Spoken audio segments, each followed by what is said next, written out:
నమస్కారం వార్తలకు స్వాగతం. ముందుగా ముఖ్యాంశాలు. మాజీ మంత్రి కేటీఆర్ మీడియా సమావేశం, పలు అంశాలపై వివరణ.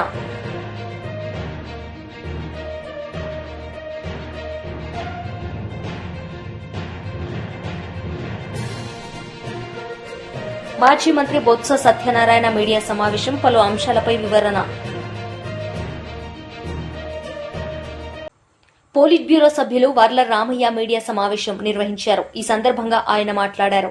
ఏమైంది, ఆయన రోజు ఉపయోగించుకునే కమోడ్, బంగారు కమోడ్ ఉపయోగించిన వ్యక్తి ఈ రోజు అందరూ ఉపయోగించే 1-2కు ఉపయోగించే ఆ పనికి మాలిన దుర్వాసన వెదజల్లే ఆ బాత్రూంలో ఉన్నాడు. అర్థమైందా రాజా? అర్థమైందా? మీ రోజమ్మ గారు అడుస్తుంటారు, అర్థమైందా రాజా? నేనంటున్నా, రోజమ్మ గారు అర్థమైందా రాజా? అందుకేనంటున్నా, ఎందుకు భుజాలు తడుపుకుంటున్నావు? ఎందుకు నీ పత్రికలో, నీ ఛానల్లో అవినీతి మాకు సంబంధం లేదు, కావాలని చంద్రబాబు గారి ప్రభుత్వం రాస్తుందన్న. కావాలని రాయటం అంటే ఏం బుర్రలేదా మీకు? బుర్రలేదా మీకు? మీకేం అడ్వకేట్స్ లేరా? మీకేం న్యాయవాదులు లేరా? సిట్ దర్యాప్తు చేస్తూ ఉంటే ఫస్ట్ రిమాండ్ రిపోర్ట్లోనే దే హ్యావ్ క్లియర్లీ మెన్షన్ 3,200 కోట్ల రూపాయల అవినీతి జరిగింది, ఇంకా దర్యాప్తు పెండింగ్లో ఉంది. Their line of investigation first case diary అంటారండి. Case diary, first case diary remand రిపోర్ట్కి ఎంక్లోజ్ చేసి వాళ్ళు ఇస్తారు, కోర్టులో సమర్పిస్తారు. Then it will become a open document. అర్థమయ్యేటట్టు చెప్పాలి, రాష్ట్ర ప్రజలకు కూడా తెలియాలనే ఉద్దేశంతో నేను ఈరోజు ముందుకు వచ్చాను. అసలు సిట్ దర్యాప్తు చేస్తుండగా మేము మాట్లాడకూడదు అనుకున్నాం.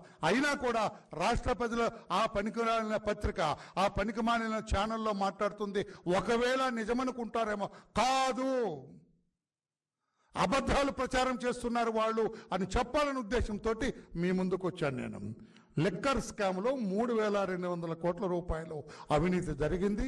సిట్ దర్యాప్తు చేపట్టాము. ఈ కసిరెడ్డి అని అతన్ని మేము అరెస్ట్ చేసాం, అంతా తానే అని వాళ్ళ కేసు డైరీలో మెన్షన్ చేయటం జరిగింది. కసిరెడ్డి నిర్దోషి అంటుంది జగన్మోహన్ రెడ్డి గారి వాయిస్.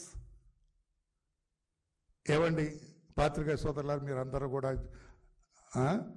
మీరందరూ నిష్ణాతులు. మీరు దుబాయ్ నుంచి మారు పేరుతో, దొంగ పేరుతో వచ్చి ఇక్కడ దొరికాడు వాడు ఎక్కడ నిజాయితీ పరుడు అవుతారు సార్? కామన్ మామూలు ఇద్దరు మాట్లాడుకుందాం, సామాన్యులు ఇద్దరు రిక్షా వాళ్ళు మాట్లాడుకో. మారు పేరులో విమానంలో ప్రయాణం చేసి దుబాయ్ నుంచి ఎయిర్పోర్ట్లో ఎవరికి దొరకకూడదని వచ్చిన వాడు నిజాయితీ పరుడా జగన్మోహన్ రెడ్డి గారు మీ ఉద్దేశంలో? దుబాయ్ ఎందుకు వెళ్ళారు?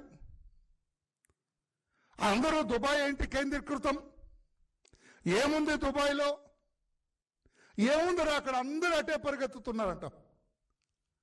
సునీల్ కుమార్ దుబాయ్ వెళ్తాడు ఎవరికి చెప్పకుండా, కసిరెడ్డి దుబాయ్కి వెళ్తాడు,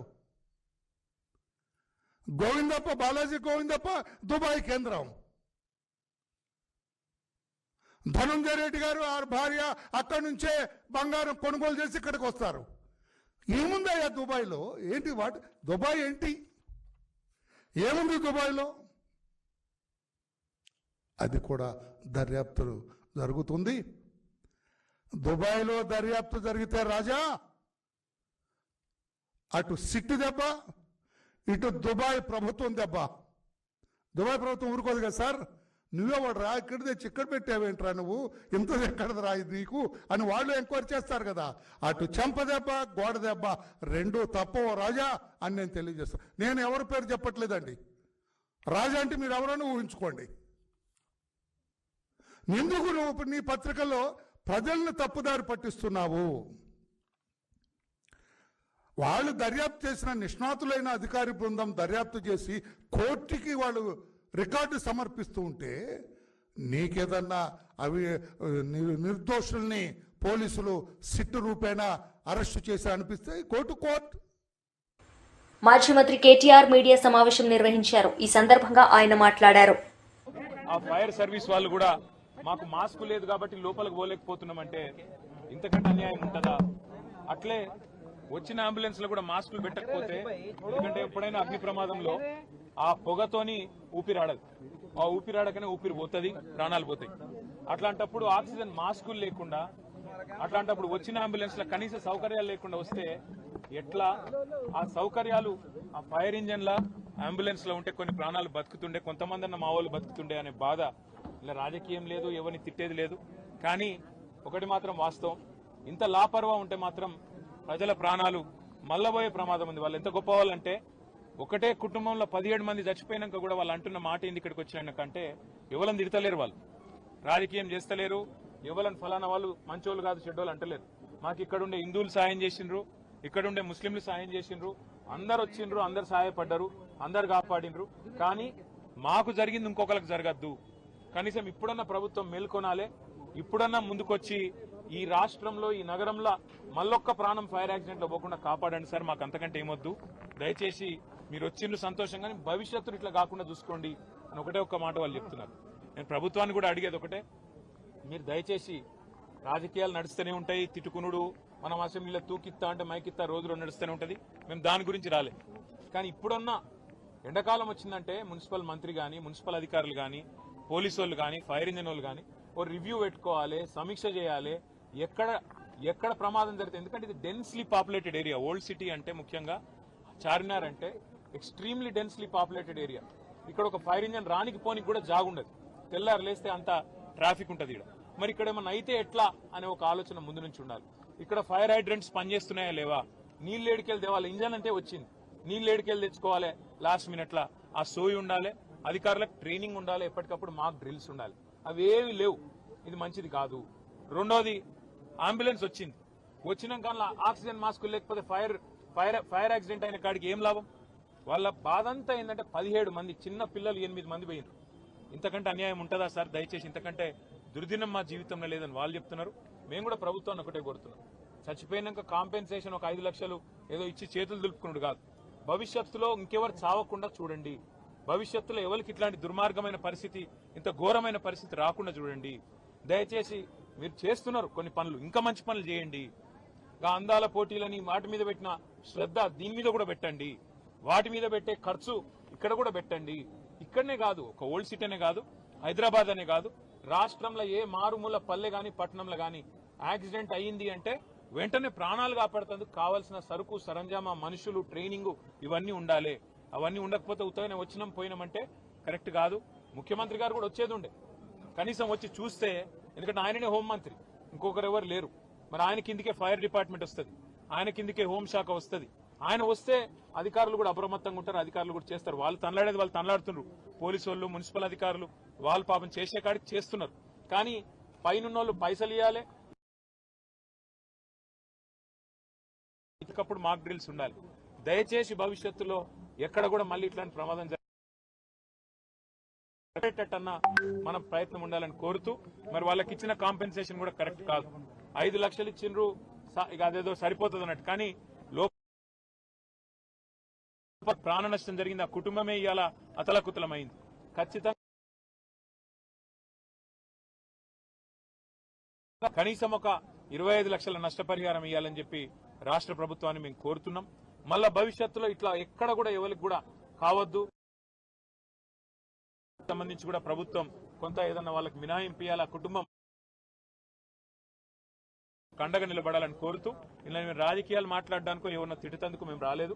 కేవలం ఇది మళ్ళా జరగద్దు, ఇంకెవరికి జరగద్దు, ఈ కడుపు కోత ఇంకెవరికి మిగలొద్దు అని మాత్రమే ప్రభుత్వానికి మేము విజ్ఞప్తి చేస్తూ, మీ అందరు కూడా हमारे जितने यहाँ भाई है बहुत, इसमें आज यहाँ पे आने के बाद एक दर्दनाक एक मतलब दिल आज हमारा यहाँ पे आने के बाद, इनसे मिलने के बाद, हमारे भाइयों से मिलने के बाद, अग्रवाल फैमिली जो यहाँ पे 17 उनके घर वालों को खो लिए, वो उनको मिलने के बाद हमारे पास कोई शब्द भी नहीं है उनको कुछ कहने के लिए, क्योंकि इतना बड़ा सदमा शायद किसी को नहीं, आज तक किसी को नहीं पहुंचा हैदराबाद में। एक ही घर में 17 उनके फैमिली मेंबर, आज उनका डेथ हो गया, और उसकी एक ही वजह है, अगर जल्दी से यहाँ जो एम्बुलेंस आई, जो फायर इंजन आई, उसमें पानी का सहूलत रहता और ऑक्सीजन मास्क रहते तो कुछ लोग कम से कम उनमें से बच जाते। ये नहीं శాసన మండలి విపక్ష నేత బొత్స సత్యనారాయణ మీడియా సమావేశం నిర్వహించారు. ఈ సందర్భంగా ఆయన మాట్లాడారు. పోటీ పెట్టినప్పుడు మన అత్యవసర మార్కులతో ఆ రోజు 70 సరిపడా మన అవిశ్వాసం పెట్టినప్పుడు వచ్చి 74 మంది ఇచ్చారు కదా. మరి అందులో అక్షోభ మమ్మల్ని తీసేస్తే మిగతా వాళ్ళు సుమారు 63 మంది కార్పొరేట్లు ఉన్నారు కదా కూటమికి. కోరం వచ్చి 54 ఉంటే సరిపోద్ది కదా, 54 55 సరిపోద్ది కదా. మరి ఎందుకు ఏమంటే వాళ్ళకి తేడాలు వచ్చాయన్నా. దేంట్లో తేడా, లెక్కల్లో తేడాలు వచ్చాయా, దేంట్లో తేడాలు వచ్చాయని అయితే దీన్ని బట్టి అర్థమవుతుంది ఏంటంటే రాష్ట్ర ప్రజానీకం కానీ విశాఖ నగరవాసులు కానీ అందరూ అర్థం చేసుకోవాల్సింది ఏంటంటే ఈ కూటమి ప్రభుత్వానికి వాళ్ళకి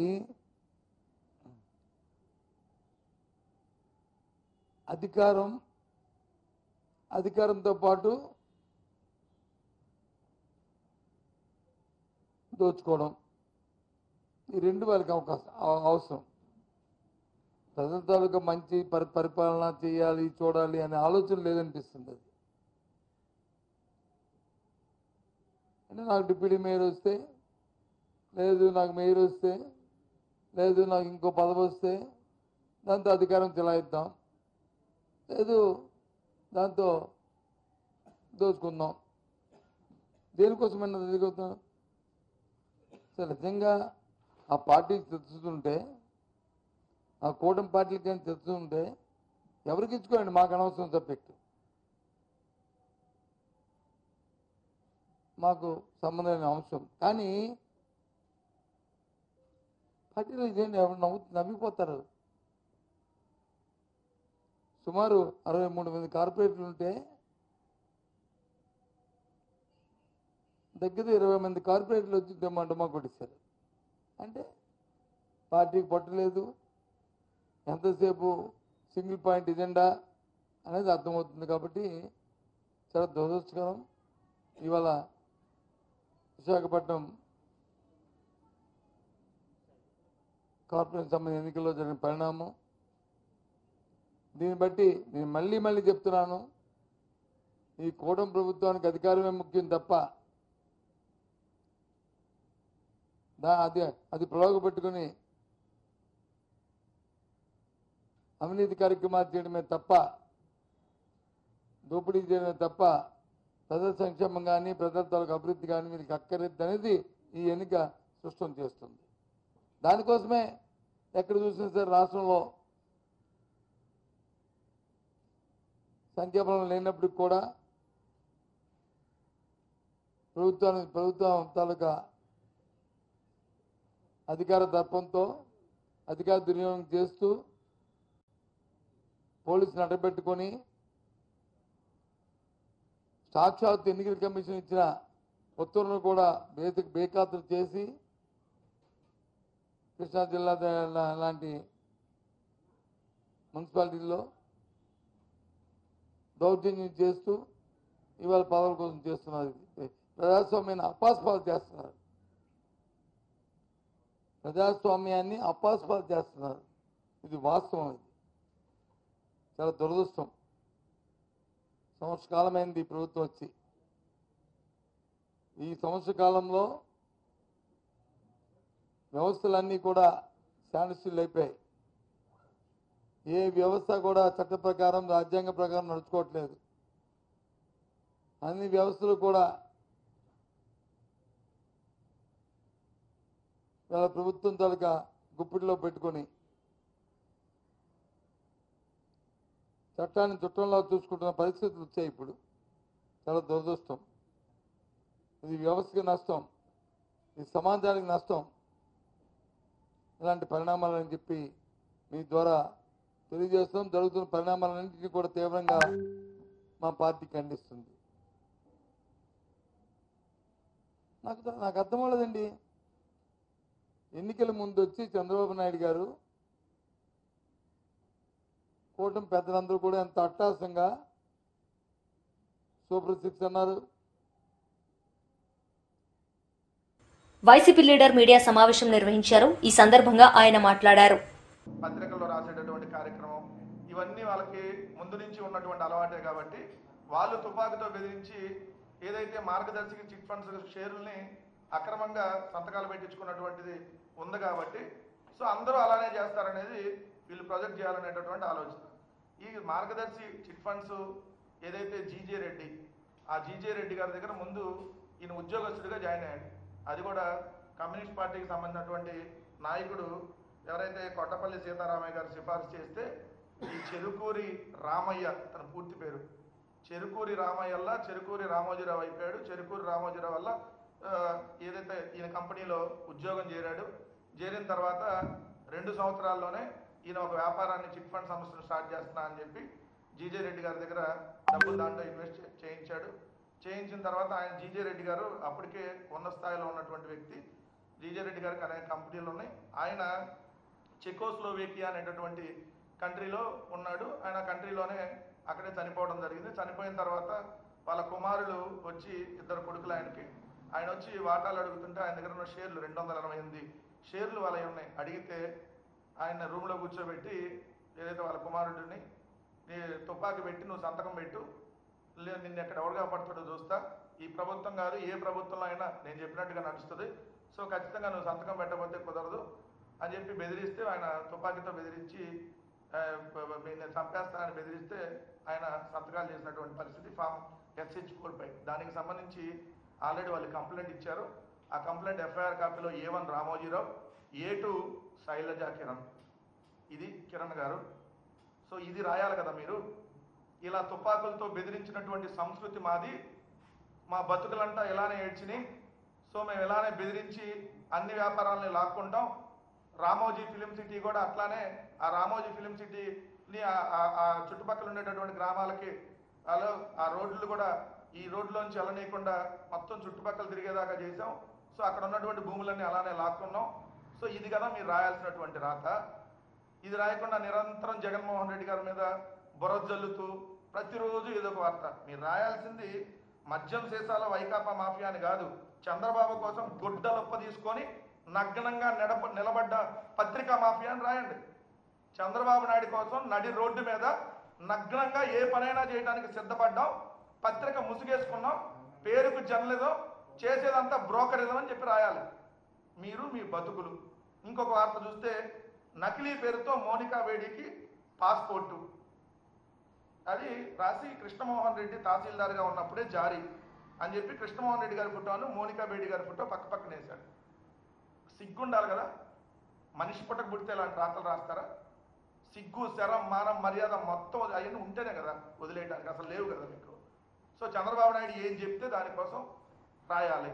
అంటే కృష్ణమోహన్ రెడ్డి గారు తహసీల్దార్గా ఉన్నప్పుడు ఆమెకి రెసిడెన్షియల్ సర్టిఫికేట్ ఇష్యూ అయితే కృష్ణమోహన్ రెడ్డి గారికి ఏం సంబంధం?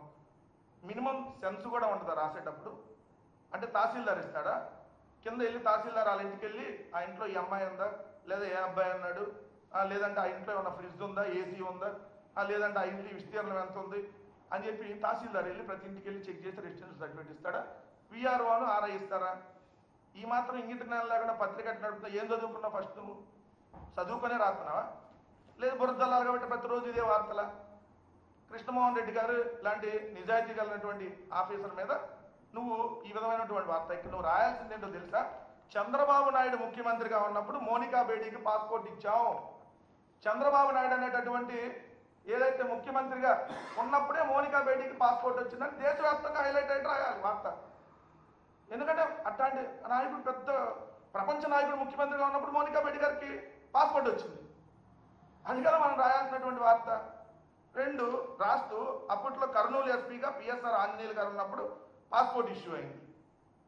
వేసవి సెలవులను పురస్కరించుకుని తెలంగాణ రాష్ట్ర భాష సాంస్కృతిక శాఖ వారి సహకారంతో రత్నగిరి ఫౌండేషన్ ఆధ్వర్యంలో నిర్వహించిన సాంస్కృతిక కళా శిక్షణ తరగతులు ఆదివారం సాయంకాలం కొల్లాపూర్ పట్టణంలోని మినీ స్టేడియం నందు నిర్వహించిన కార్యక్రమంలో ముఖ్య అతిథులుగా హాజరైన మేనేజింగ్ ట్రస్టీస్ జూపల్లి జగన్మోహన్ రావు గారు, యువ నాయకులు జూపల్లి అరుణ్ గారు ప్రారంభించారు.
మహేశ్వరం నియోజకవర్గం బడంగ్పేట్ మున్సిపల్ కార్పొరేషన్ నాదుర్గ్లో గ్రామంలోని ప్రసిద్ధిగాంచిన లింగమయ్య స్వామి ఆలయంలో ఈరోజు శ్రీ శ్రీ శ్రీ లింగస్వామి కళ్యాణ మహోత్సవం అంగరంగ వైభవంగా నిర్వహించారు. లింగస్వామి వారికి ప్రత్యేక పూజలు నిర్వహించారు. ఈ సందర్భంగా ఆలయ కమిటీ సభ్యులందరూ కలిసి హాజరైన ప్రముఖులందరికీ ఘనంగా సత్కరించారు. ఈ కార్యక్రమంలో రాష్ట్ర నాయకులు, జిల్లా నాయకులు, కార్పొరేషన్ అధ్యక్షులు, మాజీ ప్రజాప్రతినిధులు, భక్తులు పెద్ద సంఖ్యలో పాల్గొన్నారు.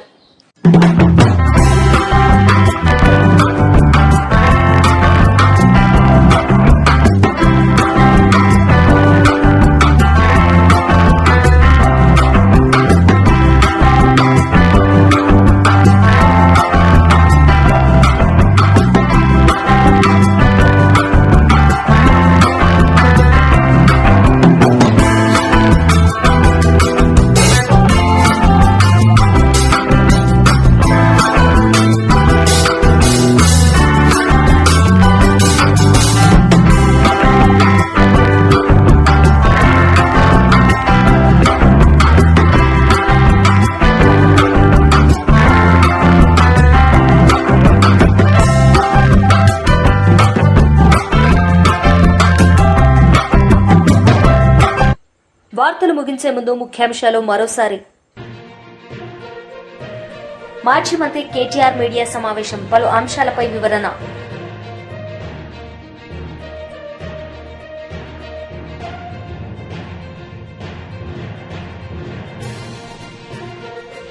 మాజీ మంత్రి బొత్స సత్యనారాయణ మీడియా సమావేశం, పలు అంశాలపై వివరణ. ఈ వార్తలు ఇంతటితో సమాప్తం. తిరిగి ప్రసారమయ్యే వార్తల్లో మళ్ళీ కలుద్దాం. అంతవరకు సెలవు. నమస్తే.